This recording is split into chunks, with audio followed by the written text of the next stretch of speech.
In the live stream, I'm going to talk about better look of the bike, oversized tanks, seat, luggage, muffler, the whole generation, power sockets, auxiliary lights, bush plates, center stand, heated grips, higher screen, fast connection to the battery, wider footpegs, crash guards, toolbox, navigation unit setup, and at the end of the stream I'm gonna tell you 6 modifications that I always do on my motorcycle that are not so popular, but they really work well.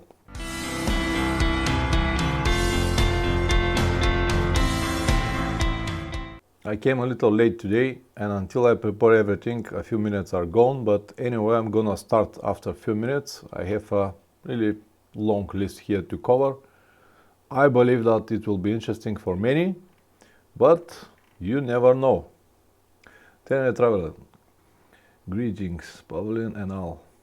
Cheeky little Spanish beer before the dinner. Hope everyone is well. Yeah, thank you very much, Richard. I just got my dinner very fast, like a dog on the street, boop, boop, boop, boop, just to be ready here on time. I don't want to get late. Matthias, Gordon, everyone is here. All right, guys, excellent. As I said, I've got a really long list here to cover, and with your help, I hope that we're gonna make something interesting that many people will watch and will get some benefits from it. At the moment I've got 4 people, which is mean that I can start talk. The usual guys, Forrest, Tenere Traveler, Gordon Roberts and Matthias. Very well, guys. Let me tell you now briefly what we're gonna discuss in this live stream. I will be brutally honest and will tell you everything about the modifications, everything that I have done and I have seen people doing on their motorcycles. I will tell you what works and what is just waste of time and money. In the live stream, I'm going to talk about better look of the bike, oversized tanks, seat, luggage, muffler, the whole generation, power sockets, auxiliary lights, bush plates, center stand, heated grips, higher screen, fast connection to the battery, wider footpegs, crash guards, toolbox, navigation unit setup, and at the end of the stream I'm gonna tell you 6 modifications that I always do on my motorcycle that are not so popular, but they really work well. Yes, Forrest, the usual suspects. So this will be the points that I'm going to cover. They are all together around 17 different modifications, which I believe are the most popular. But if you think that I missed something, you can tell me in the comments and we're gonna discuss it as well. Of course, there are many more, but as I said, these are the 17 that came to my mind that I've seen people make it on their motorcycles, and I believe that they'll be more than enough. But as I said, if you think that I missed something, just let me know and we're gonna discuss it.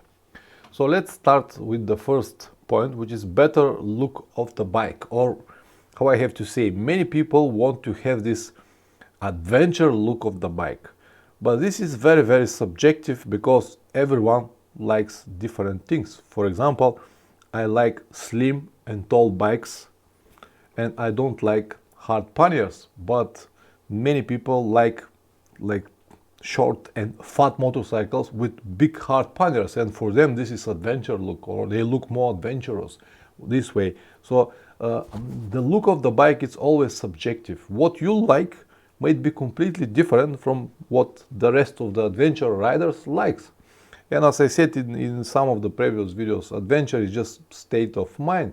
It is not a brand, it is not a model, and this is not some kind of schablon or etalon that you have to take and convert your motorcycle to be the same.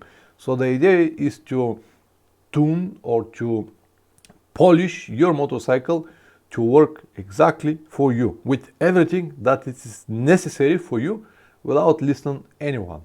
So this is very important. Better look of the bike is always subjective and it depends on the person. It could be nice, it could be ugly. For me, I have to say it again, I'm sorry for all GS owners, but for me this big and fat motorcycle look very ugly. but for other people, my Tenere, slim and tall, it's also very ugly. So as I said, it's absolutely depend. And I'm not gonna discuss it anymore, just to let you know a few things that or a few things that I have observed. And one is that it doesn't matter how beautiful or how ugly is the motorcycle, when you ride it, you don't see it. You see it when you walk around and it is parked somewhere, but when you ride it, you don't see it. The example, sorry, the example that I can give you now is with KTM 890 Adventure. I really don't like this motorcycle. I don't like how it looks like. Terrible for me. Terrible shape with this petrol tank down on the bottom and with this high fender. Oh, this is high fender, another topic that I have to discuss. Let me write it down here, I don't want to forget. Number 18 will be high fender. Okay, high fender. Let me bold it. So I don't like this high fender and big petrol tank, but once you jump to ride it, you don't see the petrol tank. I don't see the look of this motorcycle, and it is fantastic model to ride. I am confessing now, I like it very much for riding. Or as I said many times, KTM is wonderful motorcycle to ride, but not really to own. These are two completely different things. But anyway, that's everything on the topic how the motorcycle is supposed to look like, or adventure modification for the look of the bike, if you understand what I mean. The second point that I would like to discuss now. Oh, we've got 5 people. Who is the 5th person? Introduce yourself, please. We're a community here. We want to know each other. All right, so the second was oversized tank. The question that you need to ask yourself first, do I really need it? And how big is my petrol tank and where I plan to go? And what is the situation with petrol stations there? Do I really need to have oversized petrol tank? You can take one example from me. I'm a motorcycle traveler that usually travel a lot. In my opinion, could be much more, but let's say I travel a lot. And my motorcycle at the moment that I ride at the moment, my Tenere 700, got 16 liters of petrol. And I believe that this will be more than enough for me to start from Varna, reach Magadan, which is 15,000 kilometers away from here, cross whole Russia, whole Siberia, and come back here without oversized petrol tank.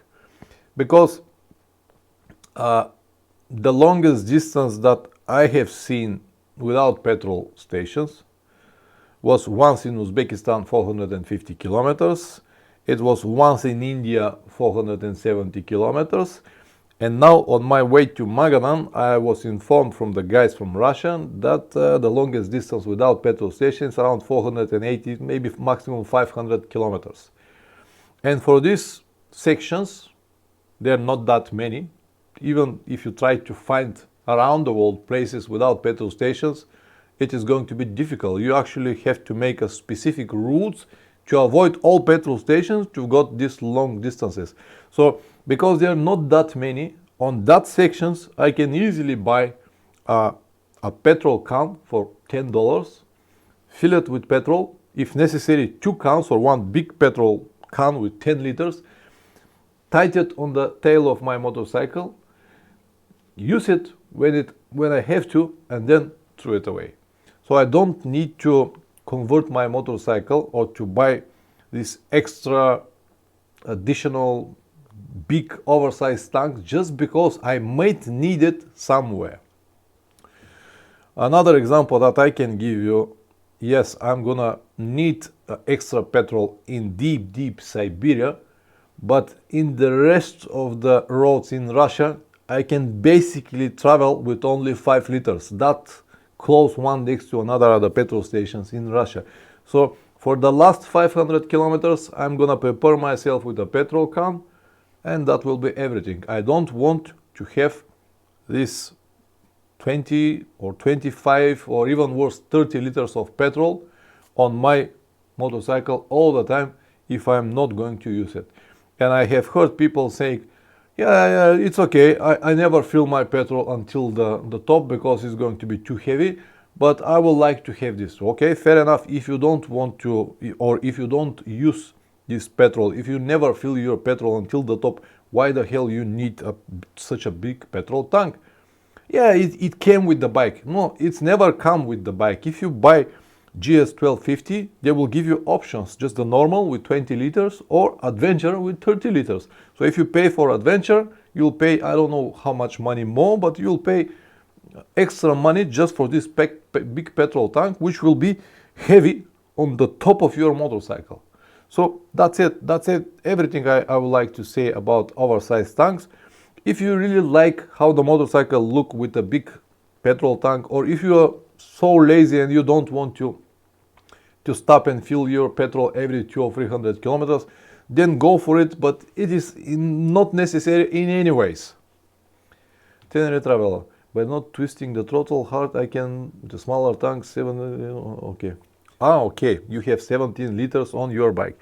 Yeah, absolutely. If you just don't twist the throttle that much, you can get a lot of mileage, even from a small petrol tank. But that's everything about the tank. Let's go to the next point, which was seat. Do you really need to make your seat, or to make another modification with the seat if you plan long trips? Depends on the models, depends on the seats. Some seats really need modifications, but some others are just fine.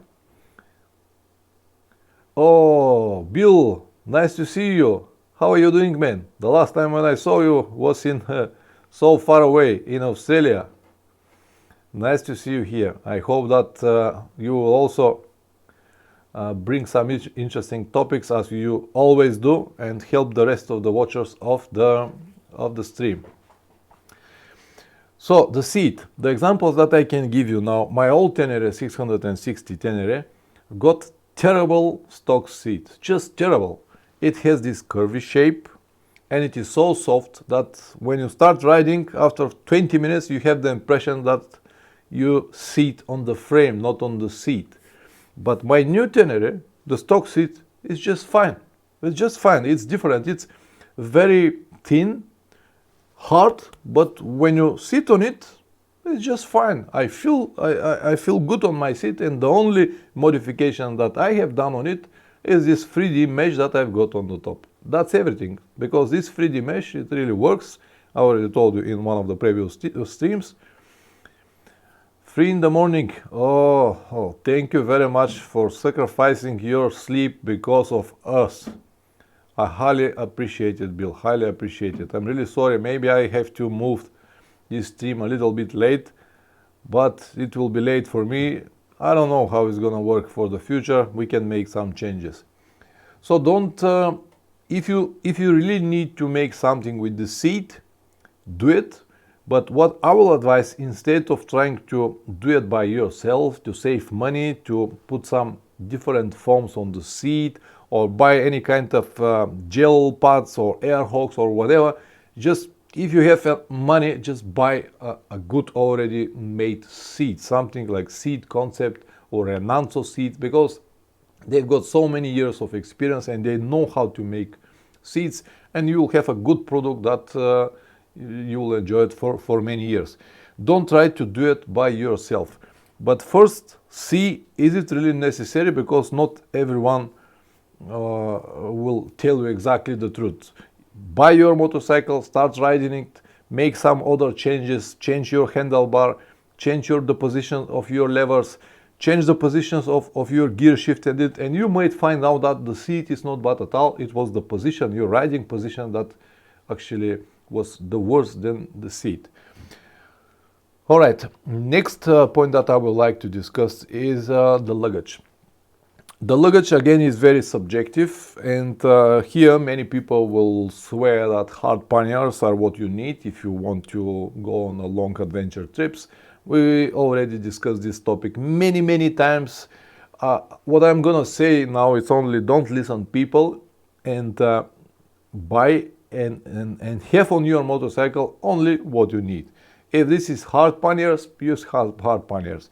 If this is soft luggage, use soft luggage. You don't need to listen to anyone. Whatever works for you.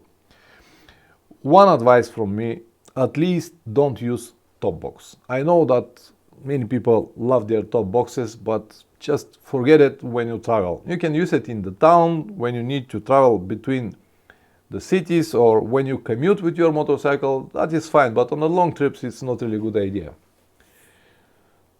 Dear guy, I have tried different seats on Deer and how just have standard seats. Yeah, I've done this game as well. Sometimes the standard seats are not that bad, or you learn how to use it, your ass get used to it, and it is fine. Gordon, I prefer soft luggage. Yes, use whatever you prefer. Soft luggage, hard panniers, whatever. But at least don't use the top box. Top box, it's something that it's very convenient, and that's everything that top box brings. Only convenience. That's everything. The rest is not really good on the trip. Unless you travel with your wife and you have so much luggage that you have to use the top box as well. First, to store a lot of luggage, and secondly, for your wife to have a nice support on the back.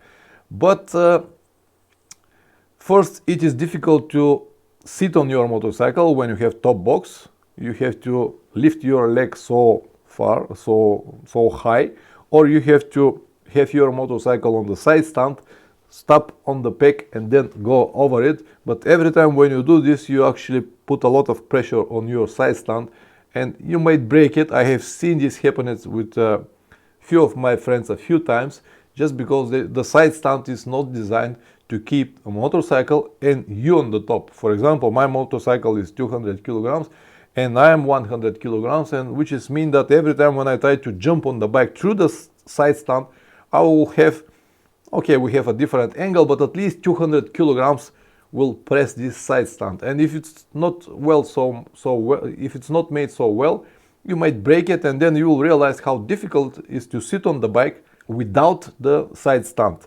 And the second negative side of the top boxes is that they are very noisy. Even if you support it well, they are noisy and it might break somewhere on the road, and whatever. That's it. Use whatever is good for you.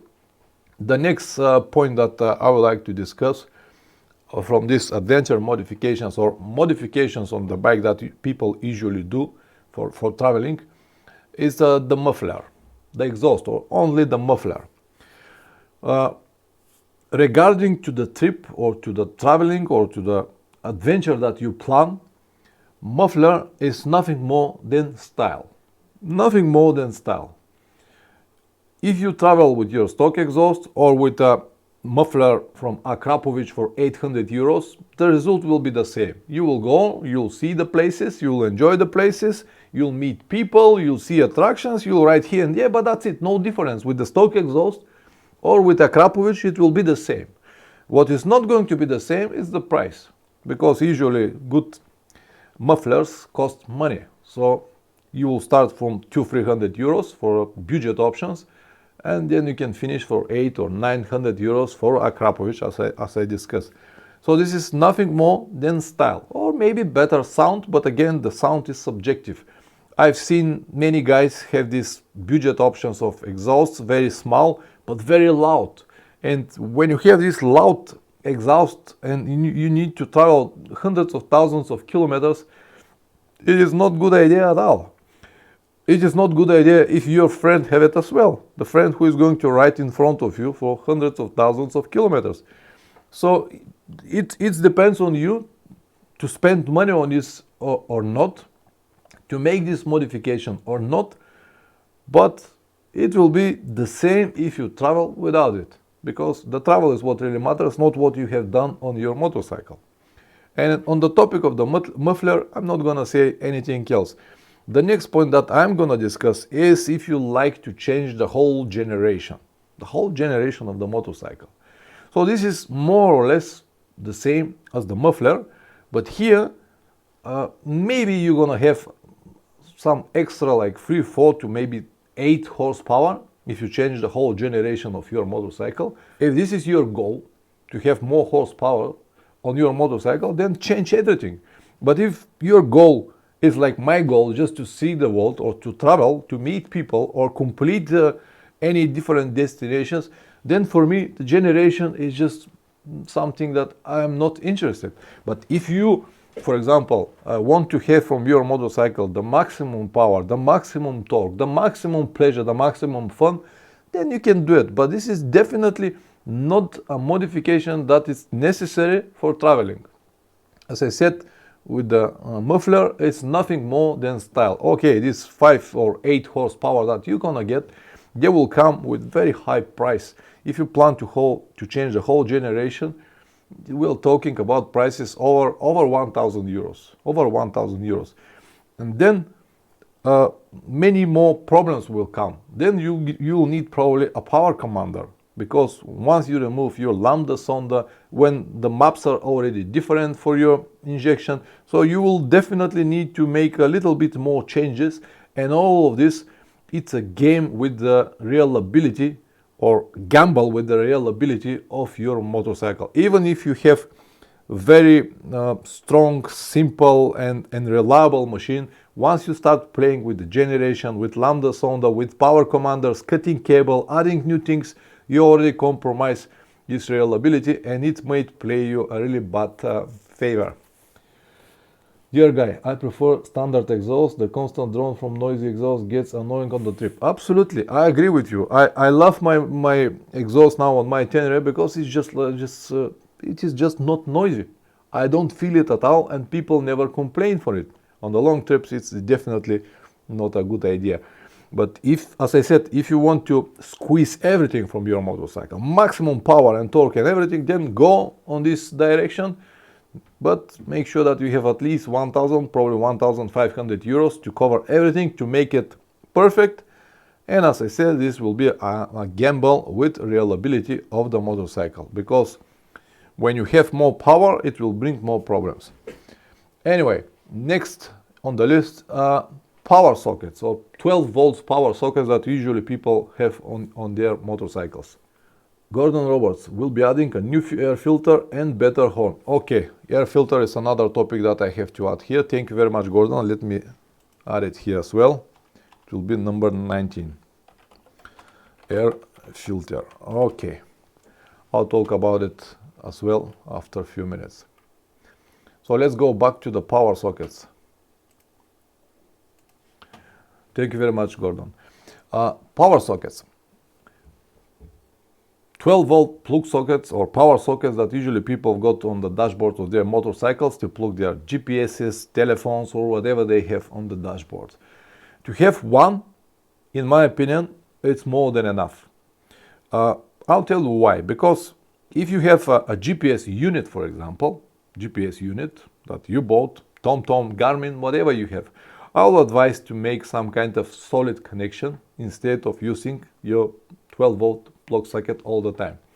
A few reasons. First is because you have to plug it every time, and you might forget it. If you forget it, it will drain your battery. But if you make this is the first reason. And the second is that because if you use it for many days, months and years, slowly the socket, this 12 volt socket, start to get some rust. And after 2 or 3 years, especially if you ride very often on the rain, or you wash your motorcycle all the time, after a few years, corrosion will start inside, and finally you're gonna get a rust, and you have to change it. So that's why I will advise, if you have GPS unit, if you use GPS all the time, I will advise to make some kind of better hard connection through the ignition. So every time when you have your ignition, it will power your GPS unit. When the ignition is off, it will be off. This will be a better option.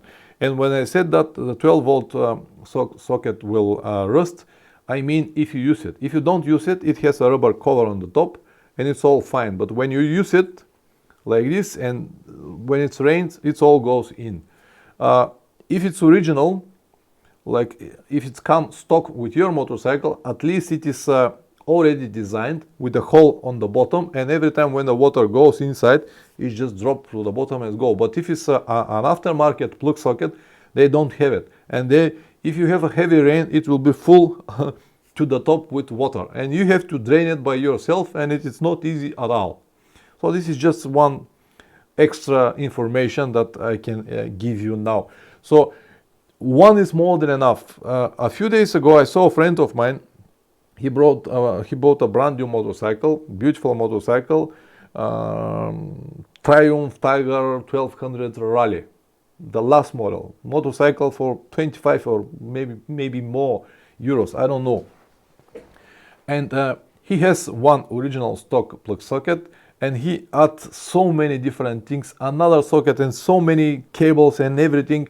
And when I asked him why you need all of this, and he said because this is for my GPS, this is for my telephone, this is I would like to listen music all the time, and all of this. I understand he needed all of that, but all of these cables need to be connected somewhere, and all of these cables need to go to the battery, and this is extra cables, extra fuses, extra connections, extra cut the cables, and all of this might, as I said before, might bring you some problems on the road. And this is what I always try to explain people: don't touch your motorcycle. If you want reliability, keep it stock.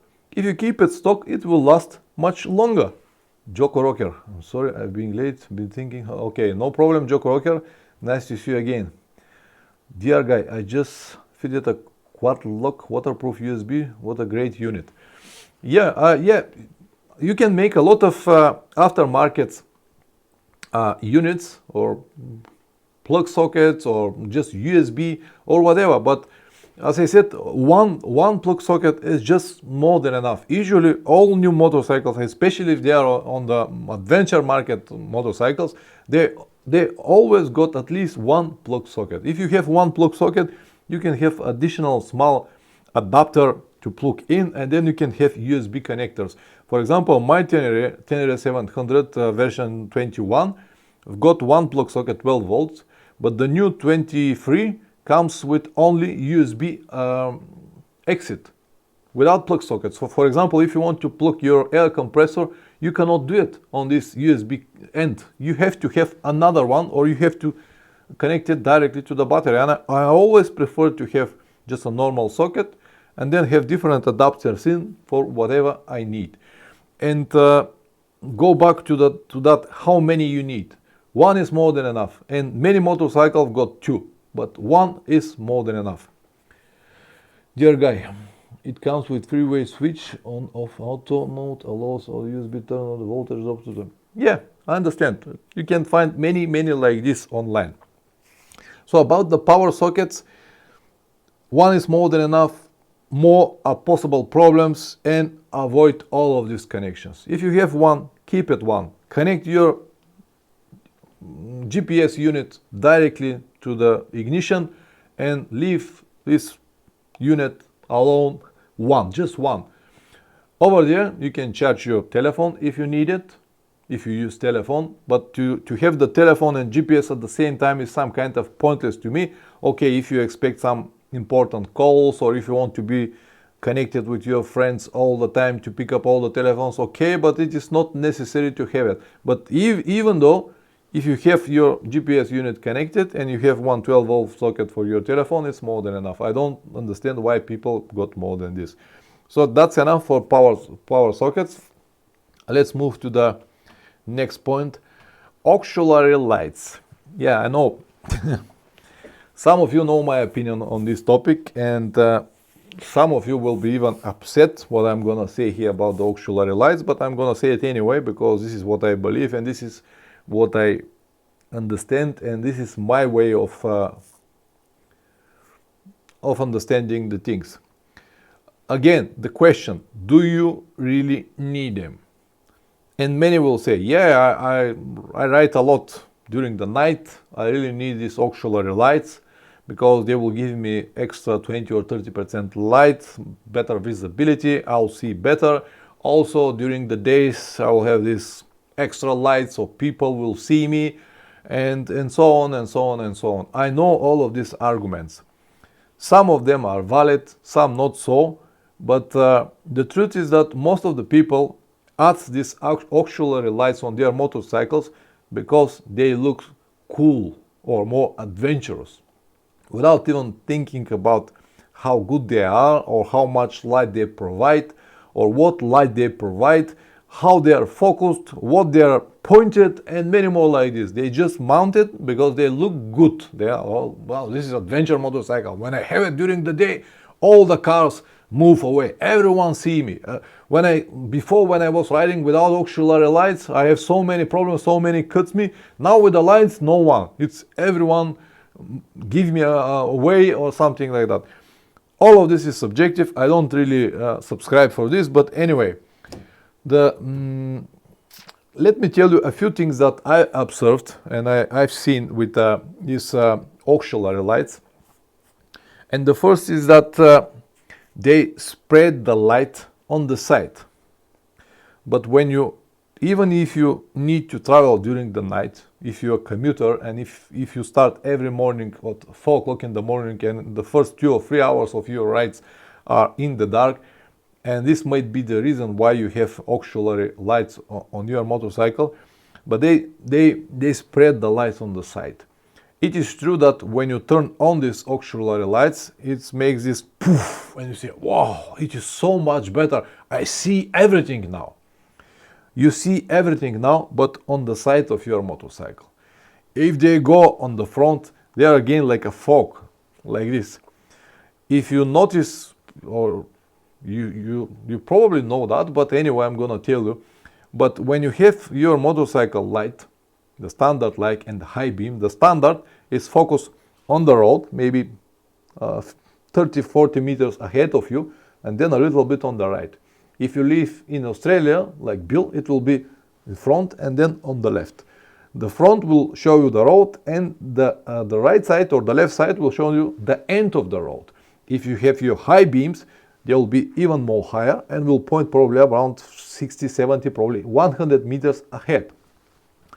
And your spotlights or auxiliary lights, they are just on the side. But when you ride with 80 or 90 kilometers per hour, it doesn't matter what you have on the side, because it is not going to help you in any way.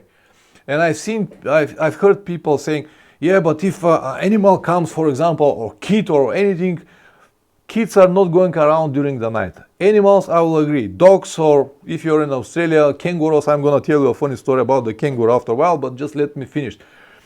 If the dog comes on the side, yes, you will probably see it because you have these auxiliary lights. They have get this light on the side. You will probably see it better than if you don't have the lights. But can you react? No, you cannot, because you're going to see it when the dog comes to the spots of your lights, which will be 3, 4, or maximum 5 meters around your motorcycle. And for these 3-4 meters, you don't have enough time to do reaction, to stop, and your motorcycle is not going to stop, so you're not gonna do anything. You're gonna hit it anyway. The difference will be that you will see it and hit it. If you don't have your auxiliary lights, you're not going to see it and you're gonna hit it. But let me tell you something that I have experienced many times.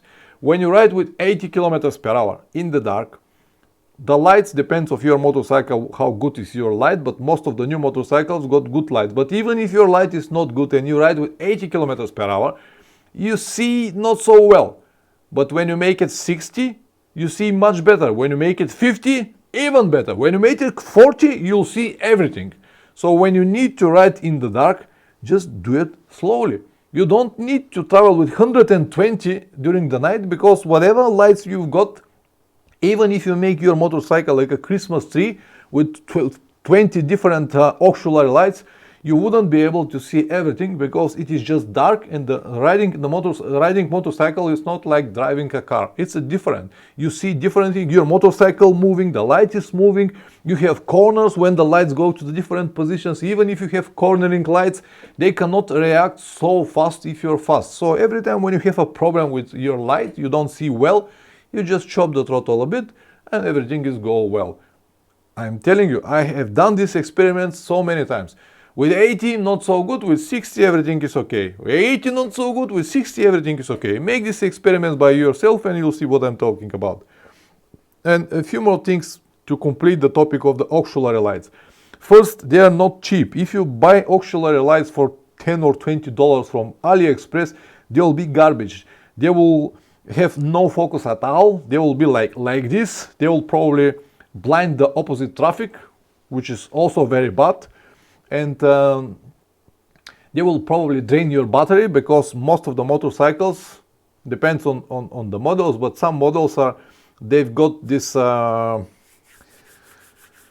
the stator or the electronic components on the right hand side, on what was it, the left side. On the left side you have this alternator. The alternator is designed exactly for your model to provide to send to the motorcycle X amount of watts, and if you put something else it might not be enough. And again, people contra argument, they do always argue with me, yeah, these are very light, they use 5 watts or whatever, but again, if they don't use that much power, they're not gonna provide that much light, or if they provide the light, it is not going to be the same light as your headlight and your high beam. Definitely. If you buy cheap options, the light will be terrible. If you buy expensive options, they might be good, but again, you have to pay a lot of money for it. So my advice, stay away from it. If they comes with the motorcycle, like GS 1250 or 1200 Adventure, they comes with all of these LED lights and all of these spotlights, they comes with it. Okay, maybe they are calculated, they are good options to have just because people love them, not because they are so much, they will give you so much help during the rides. Especially GS 1250 got a wonderful headlight and high beams. I don't understand why you need all of this, but again, all of this is subjective. So let me summarize everything, because I put a lot of rant on it. I don't really like them and I put a lot of rant on it, but let me summarize everything. First, ask yourself, do you really need them? Secondly, they spread the light on the side, not where you need the light at that moment. And they made blind opposite traffic. This is definitely true. I have seen motorcycles coming ahead with a lot of lights, and it's a little bit annoying. Visibility is questionable because, as I said, they are on the side, not exactly on the position that you need it. Possible drain of the battery, possible poor connection. If they come stock, all right, but if you need to fit them, you might make a problem, or the connections that even if you go to a specific place or mechanic, they may not connect it properly. And the connections might get loose after the years, or get corrupted, or corrosion, or oxidation, and this might also create problems on the road. Ilkut, nice to see you, man. I think the safest way is to plan your rides in the daylight. Absolutely, I always ride during the days. It is so simple, and I don't know why people miss that. If you plan your trips accordingly, again, if you go back to the plans, you have everything already set. And why I have to ride 2, 3 or 5 or 10 hours or all night? Why I have to do it? If I can just use the daylight, start early morning and finish before even sunset. All of this completely eliminate the need of these auxiliary lights. And about the visibility, you can make many different things about visibility. You can have like a white helmet, white gear, white luggage. You can have many different things that will bring you even more visibility than these auxiliary lights.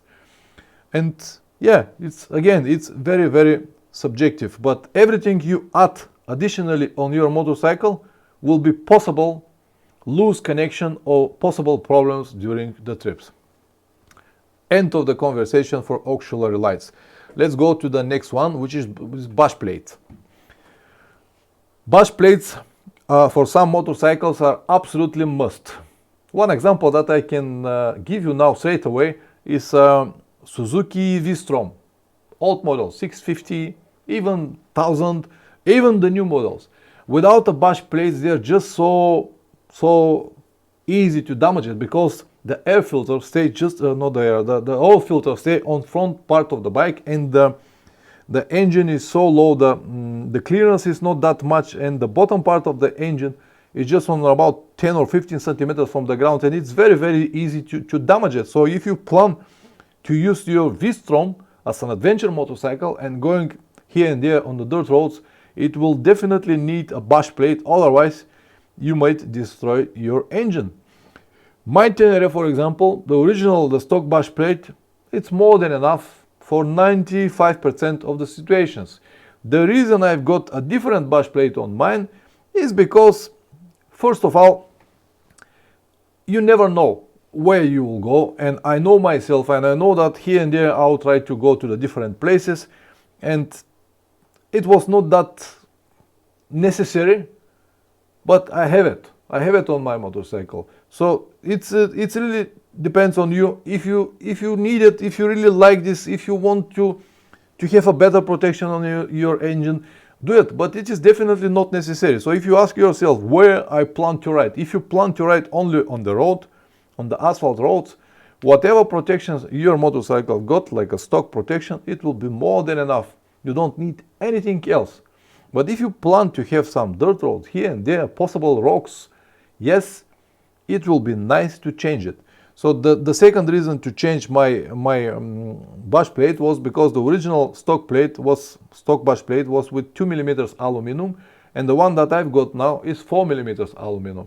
Of course, it comes with additional like 2 kilograms difference, but eventually it will protect my engine, and especially the oil filter, which is also on the front part of the engine.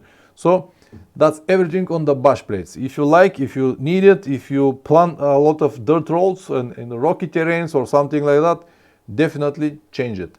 The next one is center stand. Do you really need center stand? Well, in my opinion, every motorcycle traveler need to have a center stand. This will be something that you have to pay money for it. In my opinion, it is not that you cannot travel without it. Absolutely you can, but it will be so much better and easy for you, for example, even to spray your chain every evening or whatever times you want to spray your chain. When you don't have side stand, you will always need someone to push your motorcycle or to lift your motorcycle and spray your chain, and you'll need two people just to spray your chain. If you have your center stand, you just lift your motorcycle on the stand, spray your chain, and that's it, the end of the story. The second point is if you need to change your tires, if you need to change brake pads, or whatever you need to do on your motorcycle, especially on the road, center stand will be so much useful. So in my opinion, this is like a must for every motorcycle traveler. Ilkut, are you happy with the plate you bought from Turkey? Absolutely, I love it. The guys from Turkey were very, very professional. It is very well made. Aluminum is all the weldings are really well made. The mounting points were so easy, just took me 10 minutes to fit it on my motorcycle. The only downsides that I have found were that they don't have a hole for the oil, and I have to do it by myself. And the second point is that it is not high enough to protect the pipes on my motorcycle, but I think that they're gonna change this design for the future, so it's not a big deal. On the side of that, I'm very, very pleased with their product. Good quality, good connection with the company, fast shipping, everything was brilliant. Okay, center stand, in my opinion, must for every motorcycle traveler. Next one, heated grips. Oh, hell yes, everyone need to have heated grips. Probably you have seen, but I've done a video maybe a few weeks ago about heated grips, and this is like one of the most important modifications that everyone need to do. Moment. I think I missed here something. Yeah, absolutely miss it. Point number 20 will be suspension. I don't know how I missed this. Let's go back to the heated grips. Heated grips are absolutely must for every motorcycle traveler who plan long trips. Buy heated grips and you can thank me later. Because on the long trips, you don't know what kind of weather you're going to face. Even if it's a summer, as I said in the video a few weeks ago, you might go to some high mountains and you're gonna have different temperatures. So basically every time when the temperature is below 20 degrees, I use my heated grips. Dear guy, I use a center stand on my T7, but just use a prop stand on my Deer that sits under the right Footpegs. Yes, I know this option. It is also an option for many, but if you have the center stand, it's just much better, so much better. and with heated Tenere Traveler, and with heated grips, a service and backbursters handguards.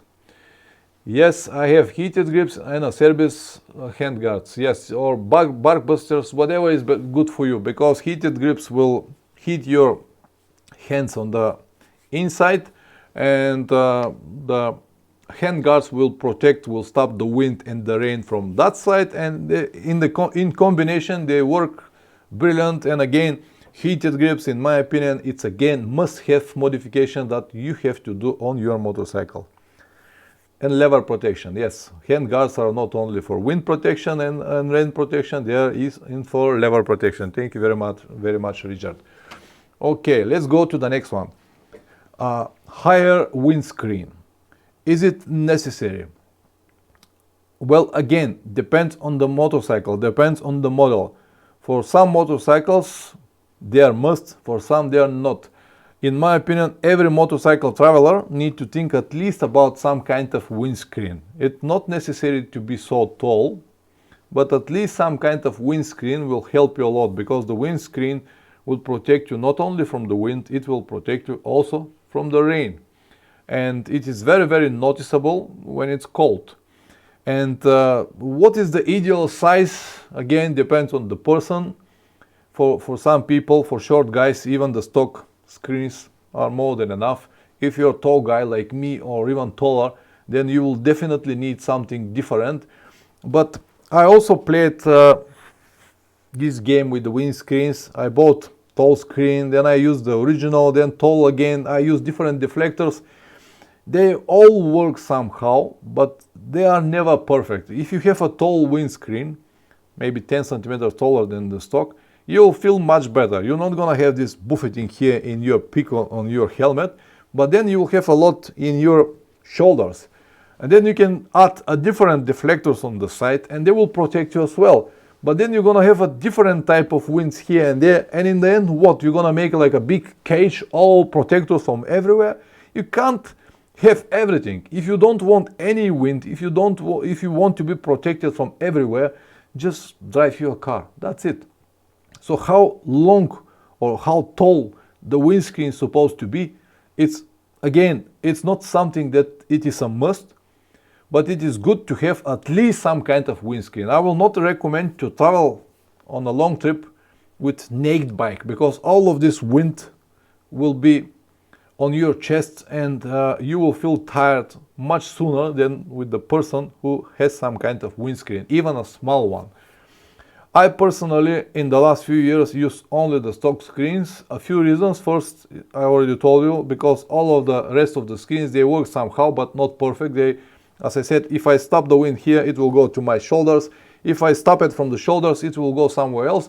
And the second, which is the more important reason for me now, is because it blocked the view of my camera. And also the third reason is that when you go to ride on the dirt roads, you need a better visibility. Okay, you can always stand on the backs, but sometimes you need to sit to have a better control, or when you're tired, and when you have a tall screen and when it's covered with a lot of mud or bugs, you wouldn't be able to see the road. That's why I prefer to have the stock screen, which is enough to provide some kind of protection, but then it's not a problem when I need to ride on the dirt roads, and it's not a problem, it's not blocking the view of my camera, which is stay on my chin.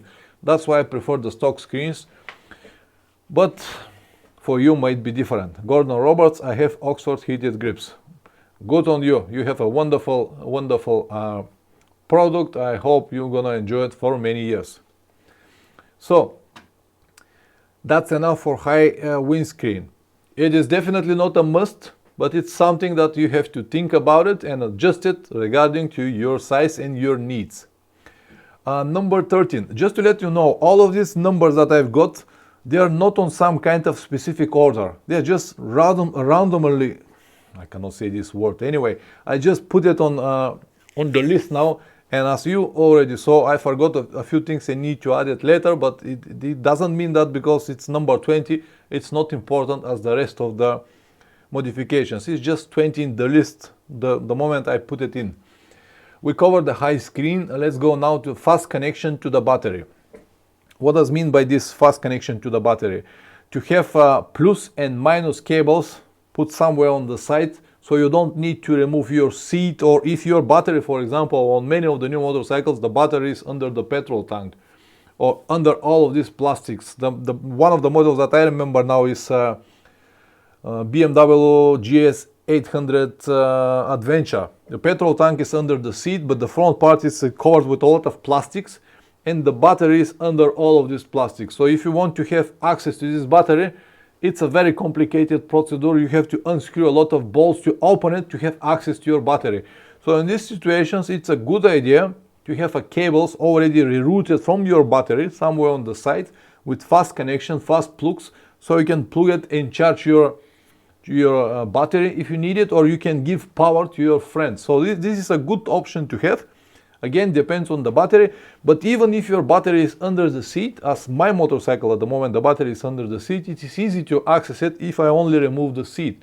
But while I'm on the road, I have my saddlebag which stay on the rear side of my seat, and if I want to remove even the front part of my seat, I have to remove first the rear, unlock it, and then I can remove front. But if the luggage is over there, I cannot do it. So if I need power at the moment, I have to remove my luggage. And this is a little bit complicated, and that's why it's a good idea to have this fast connection to the battery. But make sure that you have a good size of a proper size cables and proper size connectors. Otherwise, you might you might start a fire and even burn your motorcycle. So this is very, very critical. Make sure that you have the right cables and the right connectors. But definitely a good idea to have, especially when you're on the road. As I said, you can receive power and you can also give power to your friends. That's enough for the fast connection. The next, number 14, is wider foot pegs. Again, good to have. They will provide a better control of the bike, more stability when you stand on the pegs. You'll be more relaxed, and it will be easy for you to control the motorcycle. When you press it, you know, when you press left, the motorcycle will go left. When you press right, it will go right. But they will definitely give you more stability, especially when you need to spend a lot of minutes, sometimes hours, or who knows, maybe even days standing on the pegs. Because if you have the standard pegs that like sport bikes got, they are very, very like this. They are not that big. And when you need to stand on these pegs for many hours, your foot will bend like this, and it will be painful, and it will be difficult for you to stand for many hours. Okay, a few questions. Ilkut, Pavel, what do you think about GPS tracking system for thieves? It's a very good option. I use it for many years. The GPS unit that I use now is from Monimoto. Let me write it down here. Okay, one works. It is from Monimoto. It is not the typical GPS tracker. Joko Rocker, Monimoto rockers are great. I had magnetic. Okay, yeah. It is not the typical GPS tracker. You can track your motorcycle only in the case it's stolen. It is more like alarm for your motorcycle. I have a video review on my channel. Let me see if I can make it. Okay, this is the video review of the GPS tracker that I've got. I am not gonna waste any more time. Just watch the review, watch everything, read everything about the tracker. This is the option that I used in the last 5-6 years. Very, very pleased with this company. I have it and I'm very pleased with it. You can use Apple AirTag as a tracker. I don't know about it. Probably yes. Fire extinguisher, I don't have one, but since you mentioned the short circuit, well, fire extinguisher is probably a good idea. I also don't have one with me. Maybe it's a good idea. Maybe it's something to think about it. The problem is that if you have a fire extinguisher that will really help you to stop the fire on your motorcycle, it's supposed to be big, not less than this. But where are you gonna put all of this? This is just a problem with the weight. They are very heavy because they are usually from metal. The one that looks like a chain spray, they are just pointless. They will finish very, very fast, and you wouldn't be able to stop the fire. And usually motorcycles and cars, they burn very fast. believe it or not, but for 2-3 minutes you wouldn't be able to save it, even if you have a fire extinguisher. So this is part of the risk, part of the game. Gordon, got one of my bike, works great. I have one of those Monimoto after watching your videos, very happy with this. Yes, as I said, it's a wonderful company. I use it for many years, no problems with them, always work. They're like alarm. Just watch the video, read the comments, and we're gonna discuss it later. Anyway, so I was to the point of wider Footpegs. Definitely a good idea to have it. They will definitely help you, especially when you plan a lot of dirt roads, when you need to spend many, as I said, minutes, hours, even days riding, standing on the pegs. Wider Footpegs, not that expensive option. You can buy it very cheap, even on Amazon or eBay for $10–20, and will definitely make a significant difference in your riding comfort. If your motorcycle comes with a stock good white pegs, you don't need to change it. My Tenere now, for example, the stock Footpegs are white enough for me. They even got a rubber cushion, which if I press this rubber cushion, I can use the metal teeth to provide a better grip. But if I only rest my foot on it, I can use the rubber and minimize the vibrations that motorcycles probably creates. So the next one on the list are crash guards. This is again a very sensitive topic, and many people will swear that crash guards always works. I am not a big fan of the crash guards, as you probably know. I have it now on my motorcycle. The reason I have the first crash guards on my motorcycle, they were the lower crash guards, almost invisible on my bike, the reason was because the water pump of my Tenere, the plastic pipes of the water pump and the water pump itself were very exposed. So if I drop the motorcycle on the right hand side, it cannot hit the ground if you drop it on the asphalt road, but if you drop it on the dirt roads, I might destroy the water pump, and this will be the end of the story. This was the reason why I've got a lower crash guards on my Tenere. But after I purchased the bash plate from the Turkish company, I realized that it is not going to be possible for me to fit it with the lower crash guards, because the mounting points that the crash guards used were just on the same position where the bash plate was going. And I didn't want to cut the plate, the bash plate, and I decided to change it. Instead of having the lower crash guards, to have the top crash guards. And I don't really like them, even though I've got it already for 2-3 weeks and I watch it all the time. I still don't like it. For me, the motorcycle looks very ugly. It was very small, tiny, slim motorcycle. Now with these crash guards, it is a different story. I will agree that they might protect in many situations, and they might be necessary for some models like GS1200. Definitely you'll need crash guards. Without them, if you drop the bike, it will cost you a lot of money.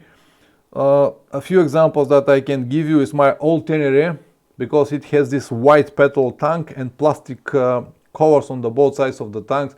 It does not need any crash guards, because every time when the motorcycle hit the ground, it hit it with a handlebar and these plastic protectors on the petrol tank.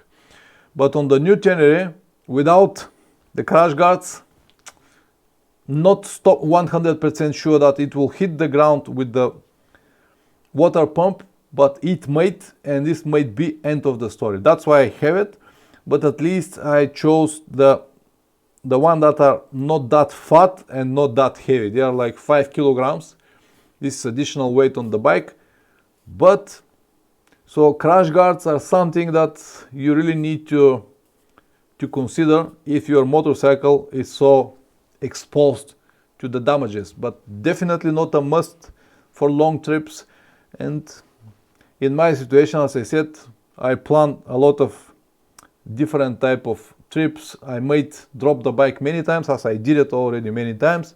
So it is an option that it's good to have, and I have it, but definitely not necessary for long trips. Next one, toolbox. I've seen many people thinking about toolboxes and make some toolboxes to have all of their tools inside. And the other day I spoke with the guy the same guy that got this Triumph Tiger Rally Pro, the last model, 2023, brand new motorcycle, and he was just purchasing a big toolbox like this, probably around 2 kilograms, only the metal part of the box, because it was like almost like 40 centimeters long, like 20 high, and more 15 centimeters wide. It's a big toolbox with a nice cover with lock. And I asked him, what you gonna have inside? And he said, I'm gonna have all the tools that I might need it. What tools you gonna need it? You have brand new motorcycle, Triumph Tiger Rally Pro, with all electronics. So the only tool that you might need will be a computer and a guy who knows how to work with it. What kind of tools you gonna need? You don't really need it. Yeah, but it's good to have it. It's more adventurous like that. Okay, but my tools now for my new Tenere, because it's a new Tenere, it's a new motorcycle, the tools are easily fitting under my seat. Everything that I need is under the seat. I even made a video about it, about the tools. Let me link it here for you to see the tools that I'm gonna have on my trip now.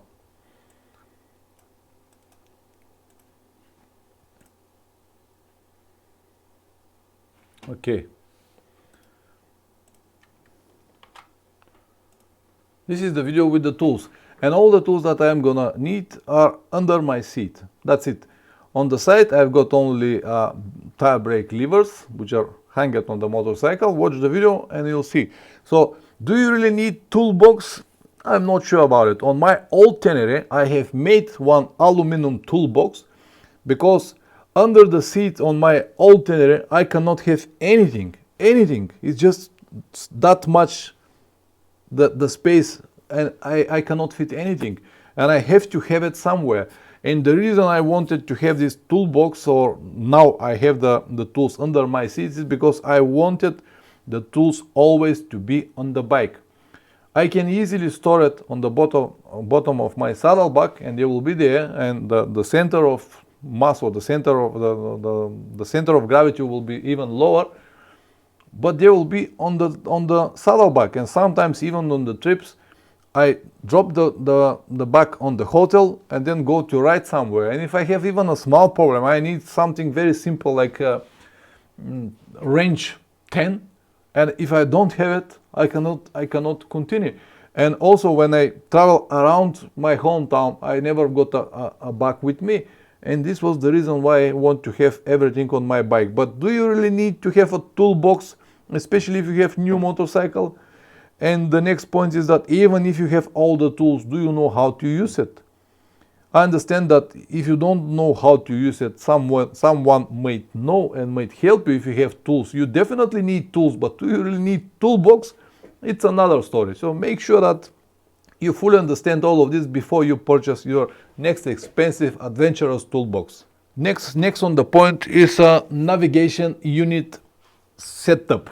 I already partly told you about it when we discussed all of these 12-volt sockets, but if you want to travel with a navigation, with a proper GPS unit, then definitely you need to make a proper setup, which is mean that you have to have a proper holder that will stay in front of your eyes, not on the handlebar, not on the left, right, in front of your eyes, somewhere on the top of your windscreen, to have a good visibility on the GPS all the time, and also good visibility on the road. We already discussed this in one of the previous streams, but also you have to connect it directly through your ignition. So every time when you have ignition, when you start your motorcycle, your GPS will start, and every time when you stop and turn off your ignition, the GPS will be off again. Because as I said, and I've done it before, when you use a different plug socket to connect your GPS, it is very easy to forget it.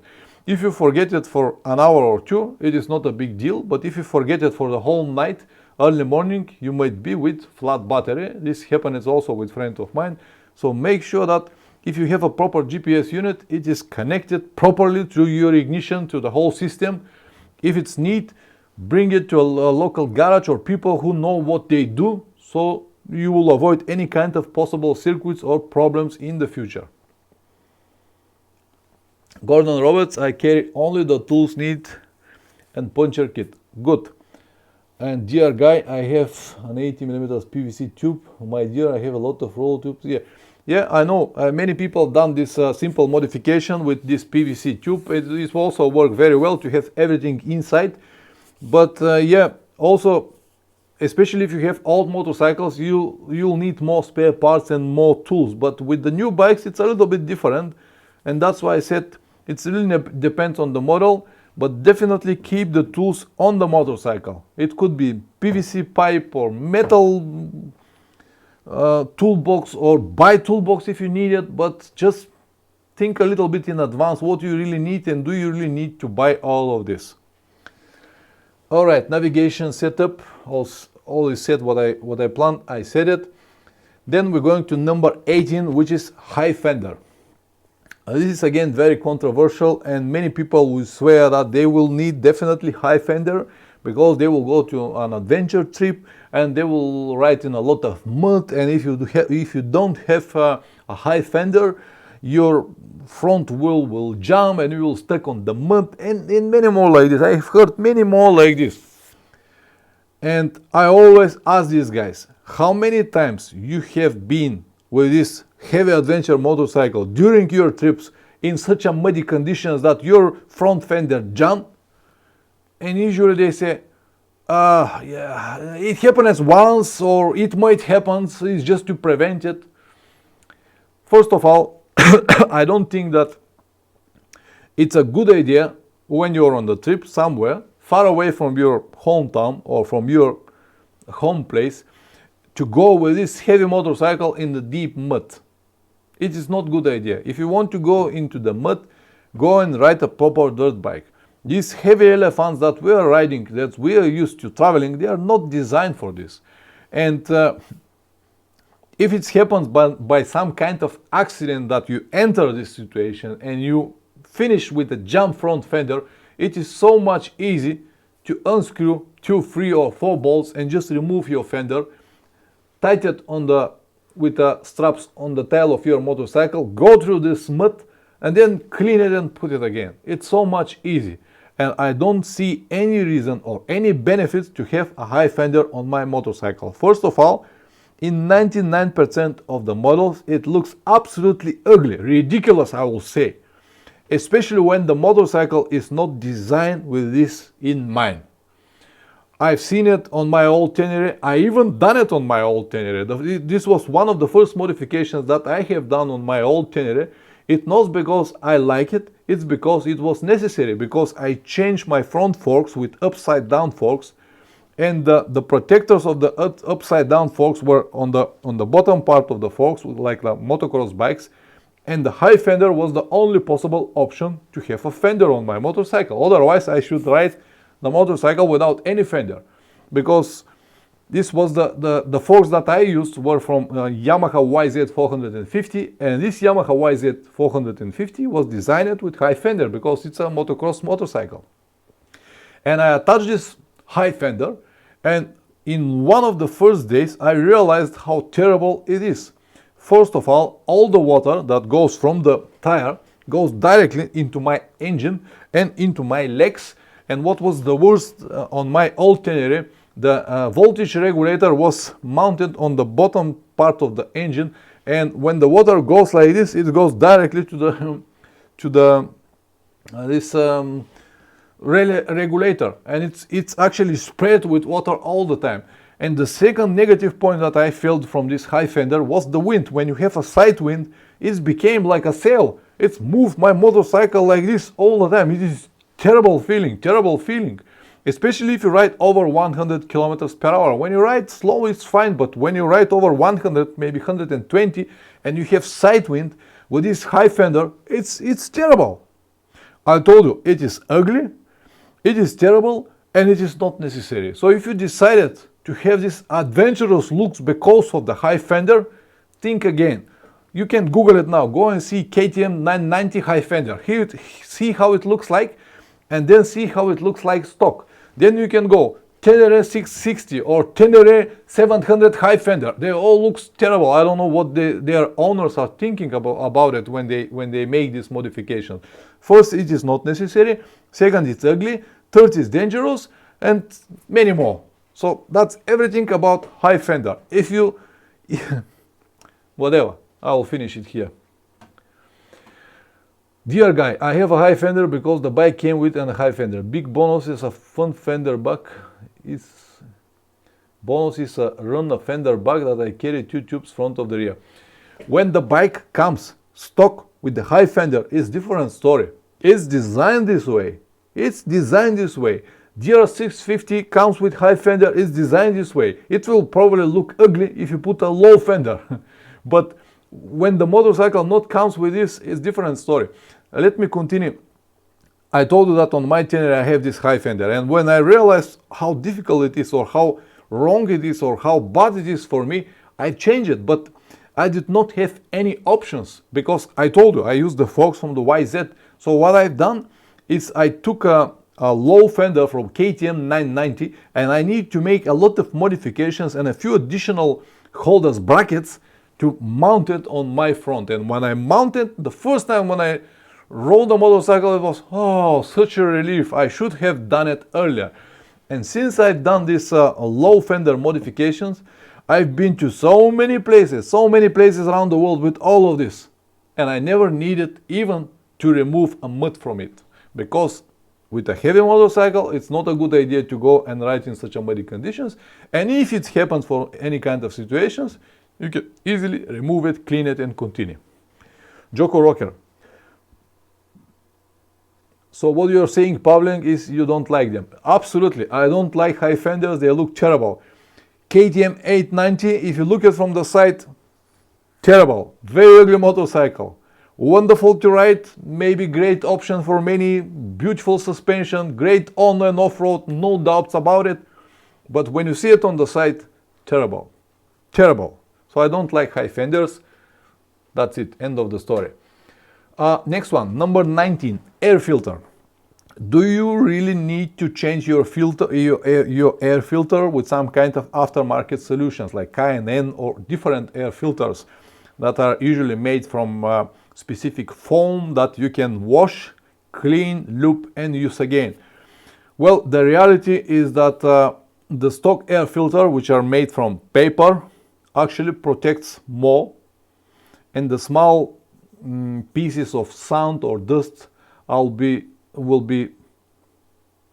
they won't be able to go into your engine. If you use one of these open air filters like K&N or whatever brand you decided to have, they will not protect the same way that your air paper filters protects. This is true. I'm not gonna argue with this, but possibility to wash my filter, lube it, and use it again, it's very good, and I really like this feeling. So for example, if for any reason I need to ride in a lot of dust, a lot of rain, or different conditions that my filter will get jammed with all of this, I can stop during the evening, for example, take it out, wash it with petrol, and lube it, and continue riding on the next day. Wash it, dry it, lube it, and continue riding. If I damage my paper filter or I clog it with a lot of dust, the only possible option will be to replace it. But if I'm in the middle of nowhere, or if I'm in a country that does not support the Yamaha spare parts or any kind of air filters, I wouldn't be able to make it. That's why on my motorcycle I change it with K&N filter. Some people will say that it will give you a different performance. Probably it will give you maybe 2, 3, or 5% more air into your engine. Will it protect the same? I don't think that it will protect the same, but I don't think it's that big deal to keep the old paper filter. So you have to see what will be for you. I just don't want to take another spare air filter with me. Now, for example, on my next trip to Russia, I have to cover like 30,000 kilometers, which is mean that I have to change the air filter at least once, but it is much easier for me to take it, wash it, lube it, and continue, than to have another spare with me for so many kilometers. Dear guy, the OZT7 comes with standard with foam filter because of the dust there. Yeah, it comes with foam filter, but it's a different type of filter. That's why I decided to change it. Also, I cut part of my snorkel. As you know, on the top of the Tenere it has a snorkel, and on the bottom of the snorkel it has a long pipe going to the bottom of the filter, how I have to say, like filter base.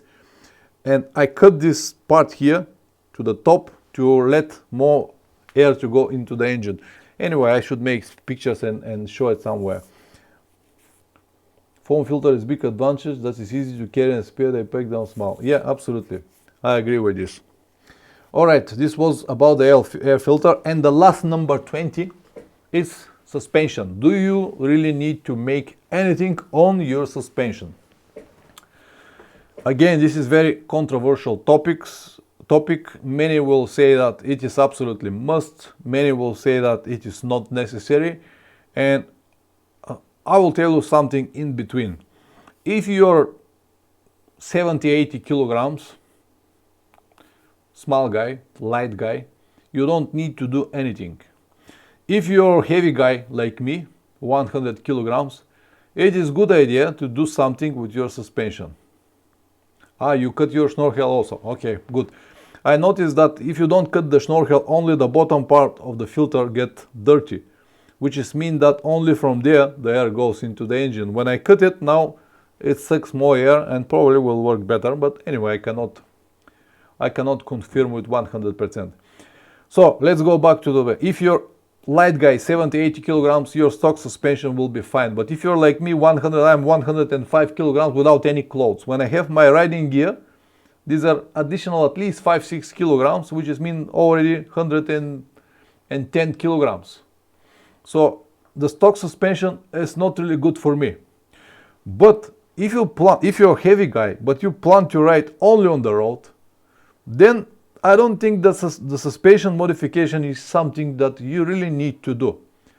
But again, there are so many buts. If you're a heavy guy, but you plan to have some dirt roads here and there, then suspension modifications became almost like a must. Not a must, but something that is good to have.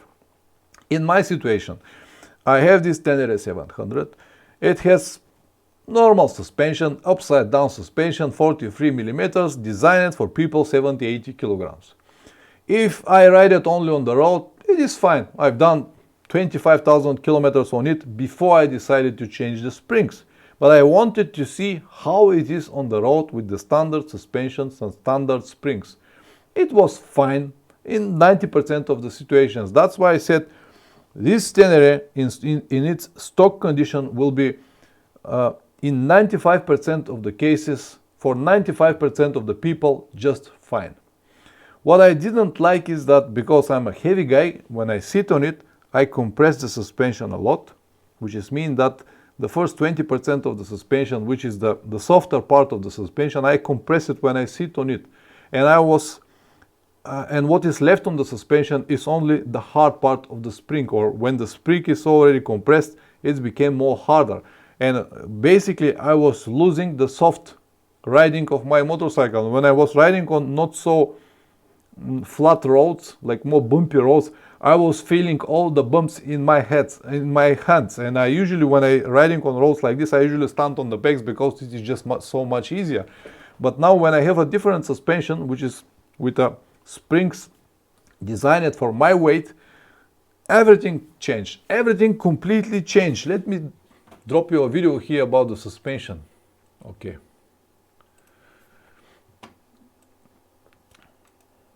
Let me drop this video here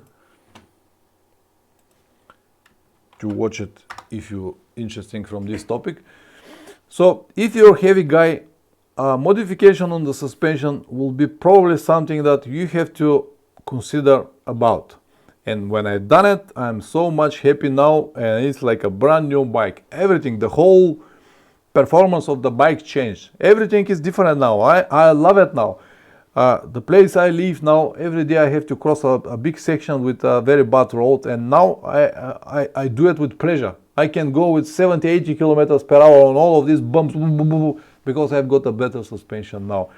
And while I'm on the topic of suspension, let me tell you something. Many people try to play with the adjustments of the suspension. Even though the Tenere 700 comes with adjustable suspension, as they said in their leaflets or in the advertisement of the motorcycle, you can do just a little. You can play with compression and rebound a little bit, and you can make a preload on the rear side on the shock absorber. And this is basically for most of the models on the market today. This is like a universal adjustable suspension, whatever they want to name it. But it is not worth at all to do anything with all of these adjustments before you have a proper springs in your forks and on your shock absorber. All of these adjustments will be more or less pointless, and you're not gonna feel almost anything before you have a proper springs on the forks and on shock absorber, or to have a proper suck. And I've seen a few videos just a few months ago about Tenere 700, what kind of adjustments you have to make, how the motorcycle will perform so much better if you adjust compression rebound without so many clicks and so many clicks left and right, and preload 2 times or 5 times. And all of this, as I said, is absolutely pointless if you don't change the springs, if you don't have a proper springs exactly for your weight. And this is exactly what I've done. I ordered a springs for my weight, front and rear, and bam, it became a completely different bike. The other day, we were riding with a friend of mine who just bought a Tenere now, and he's also a heavy guy like me, 110 kilograms, and we were swapping the bikes all day, from my bike to his bikes all the time. And he was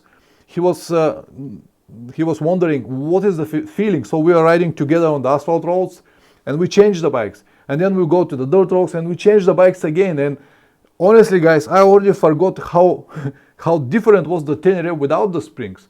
And when I sat on his motorcycle, it was like, oh man, it's so much better with my springs. And when he sat on my motorcycle, he said, it's completely different motorcycle. So he immediately ordered the springs and the shock. That's big the difference is. And so many things are still, I cannot understand.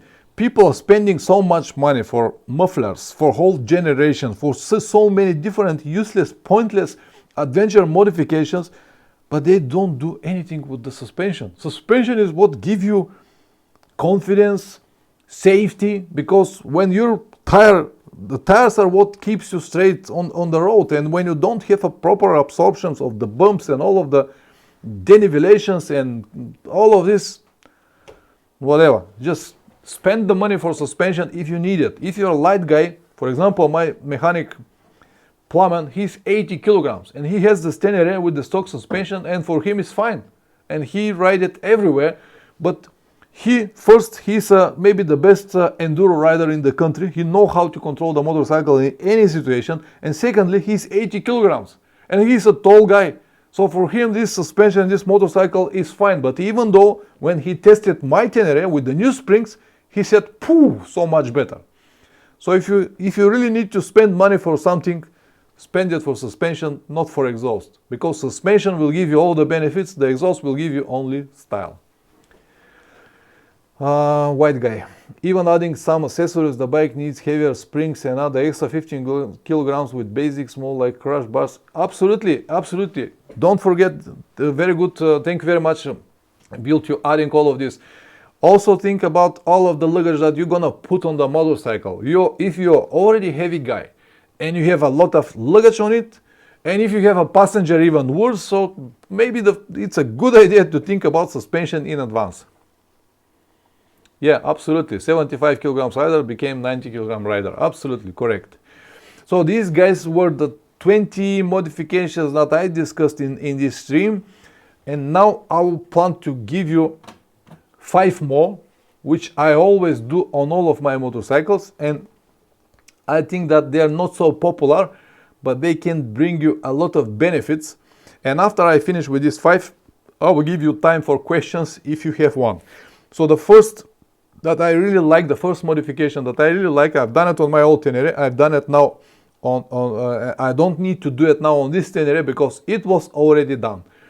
In fact, when I first time saw this new Tenere 700, I saw it in EICMA in Italy, and when I walked around this motorcycle, Joko Rocker, voltmeter. I forgot about it. Yeah, voltmeter, it's a very good modification. Thank you very much, Joko Rocker, for reminding me this.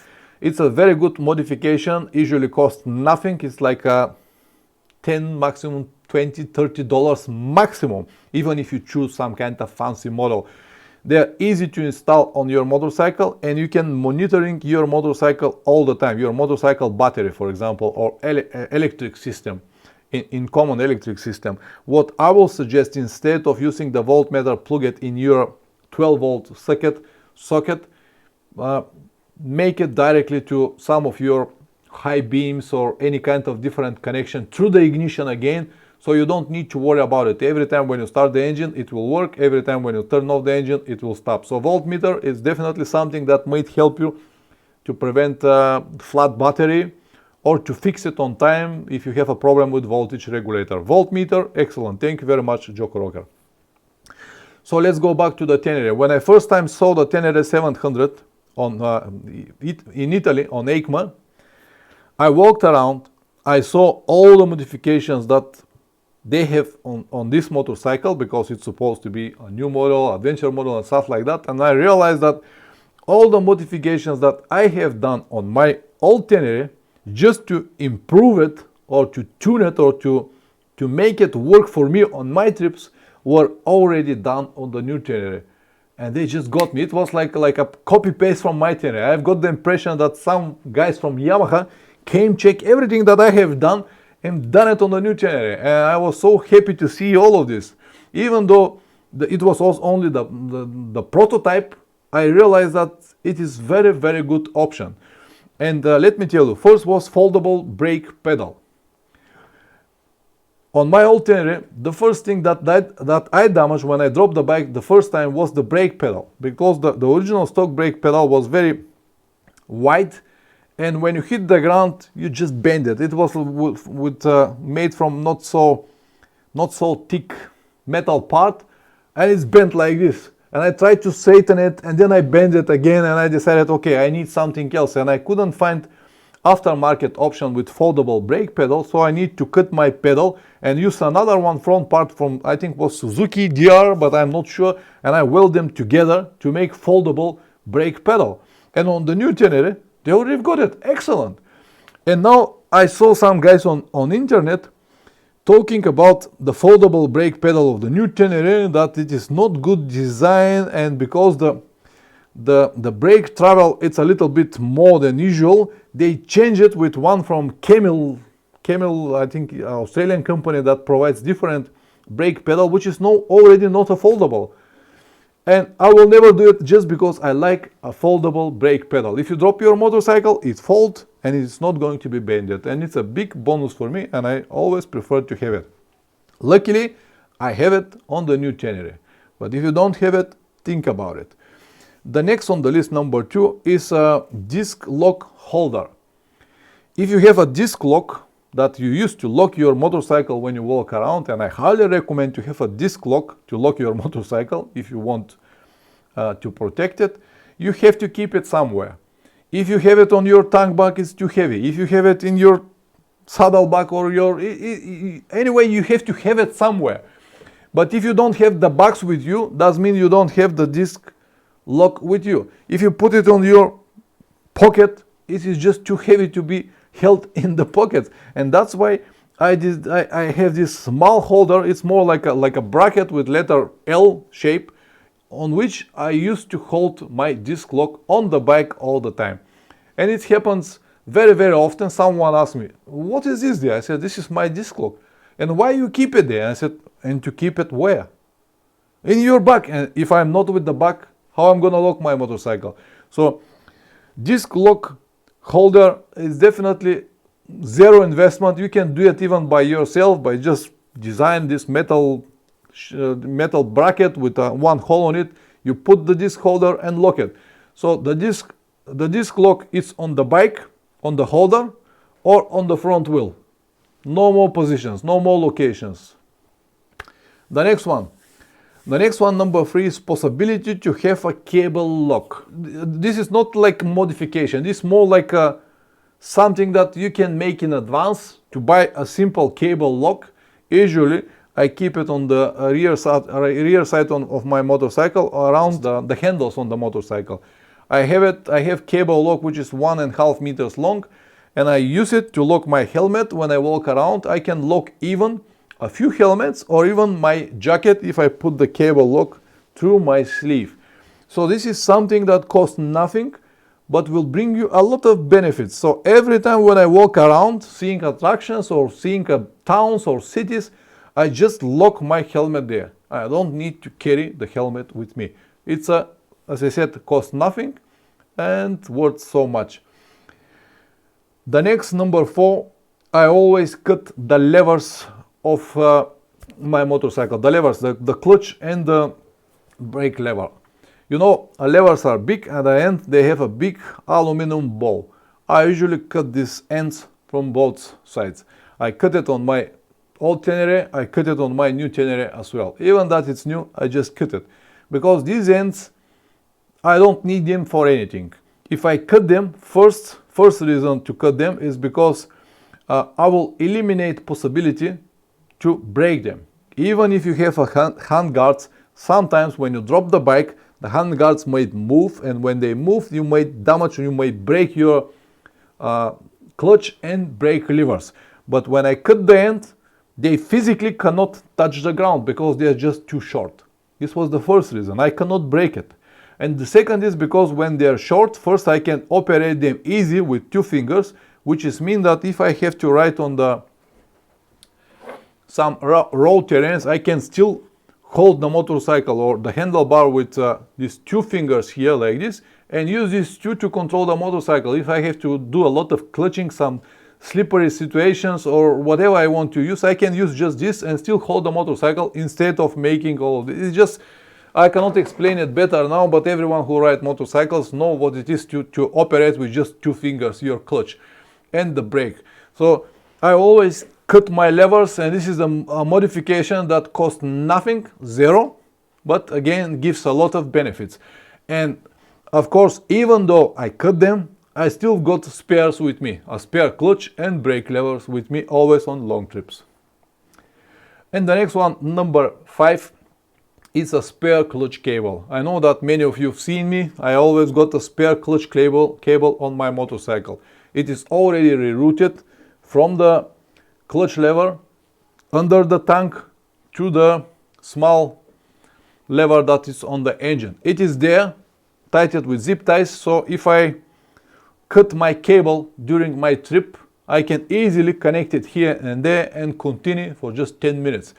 If I only have the spare clutch cable with me on my back or in my luggage, and if I cut it somewhere, it will take me a lot of time to reroute it under the tank and all of this procedure before I'm ready to go. But now when I have it, 10 minutes and I'm ready to go again. Again, this modification costs nothing, 0. It costs only the price to buy a cable, but you should have it anyway. And the next one, number 6, it's not like modification, it's more like an advice from me to have an additional extra telephone, smartphone with you on the trip. I don't need to explain you the main reason. You can make a phone call, so you can connect with whatever person you like, but I use one extra telephone as a GPS on my trips. I usually travel with paper maps, but of course when I enter big cities or when I'm looking for specific addresses, I need a GPS, I need map, Google Maps usually. On this second telephone, what I have on it is only Google Maps, nothing else. And I do not have any internet on it. Every time, every night or before every next day or before next section, I download offline maps and use it as just a normal GPS unit. I don't want to buy GPS unit because, as I said, first of all, they are very expensive, 500-600 euros.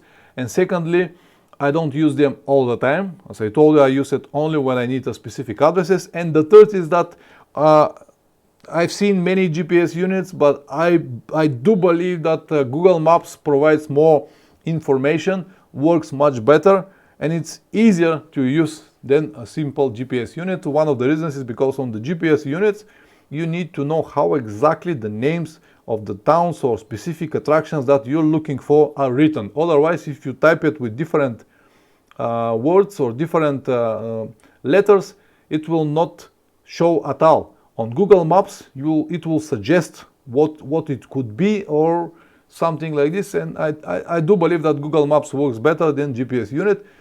So advice from me, take one extra telephone with you. So guys, again, it was a long speech. I hope that you found it useful, and thanks to all the guys that commented here and brought a lot of additional information.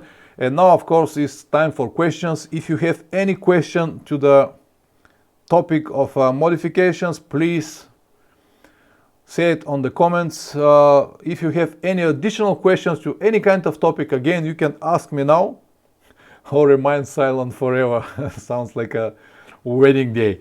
Anyway, if you have any questions, please ask me now, and I will try to be as useful as possible and reply to your questions. I still got 7 people. Oh, 1 hour and 43 minutes. This is some kind of record. I never done so long stream and still got 7 people. Good. I think I covered almost all modifications that could be done on the motorcycle, but again, I might miss something, so feel free to ask. How long your the event in May? The event in May is going to be 3 days, the weekend, and I will probably be there at least for 2 days. Dear guy, I use a cheap Nokia with offline maps and carry my phone in my pocket that I can use at a hotspot. Yeah, I do exactly the same. My telephone always stays on my pocket, and I have another one telephone that I use only with Google Maps when I need it. And if I need internet, I can always share from my telephone. Gordon Roberts, can't think of anything you covered. All the best for you and your trip. Thank you very much, Gordon. Ilkut, I carry a special power bank to jumpstart dead battery. Advice for long travels. Yeah, I've seen these devices. I was also thinking about it, but the reason I do not have it so far is because it's a heavy item, and I don't think that I cannot say that it does not work, but it will bring additional weight in my luggage. But it's a good option to have. Yes, you can jump the battery. I've seen a friend of mine got one like this that could start even engines up to 3 liters car engines. So they are, the weight size is like a phone. I will definitely need to look about it. Just send me the link, Ilkut, when you have time. Send me the link to check it.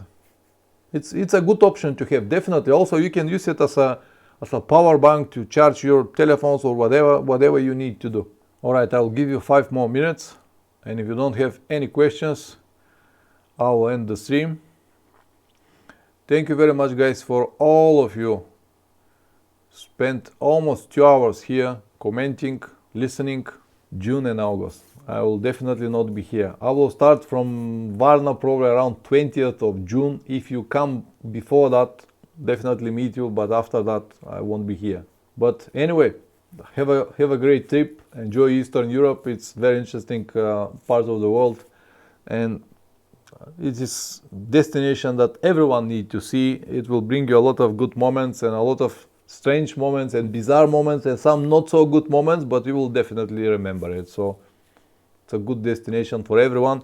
And for people who are from West, I will always recommend to come and visit Eastern Europe, Bulgaria, before you decide to go to the east, more east, because Bulgaria is like a good preparation to the east. If you jump straight from west to east, it's like a big culture shock, but if you stop in Bulgaria before that, you'll be very well prepared. All right, guys, 2 more minutes and I will end the stream here. Once again, thank you very much to each and every one of you to come here, watch the stream, commenting here. You brought a lot of good information for me as well. Matthias, thank you very much, Matthias. Thank you very much. Thank you very much. Enjoy the rest of the evening, whatever time is with you. Not for you, Bill. You need to go to sleep. It's already like 5 o'clock in the morning, or it's time to wake up. I don't know. Anyway, thank you very much, guys. I'll end it here and see you next Sunday. Ciao.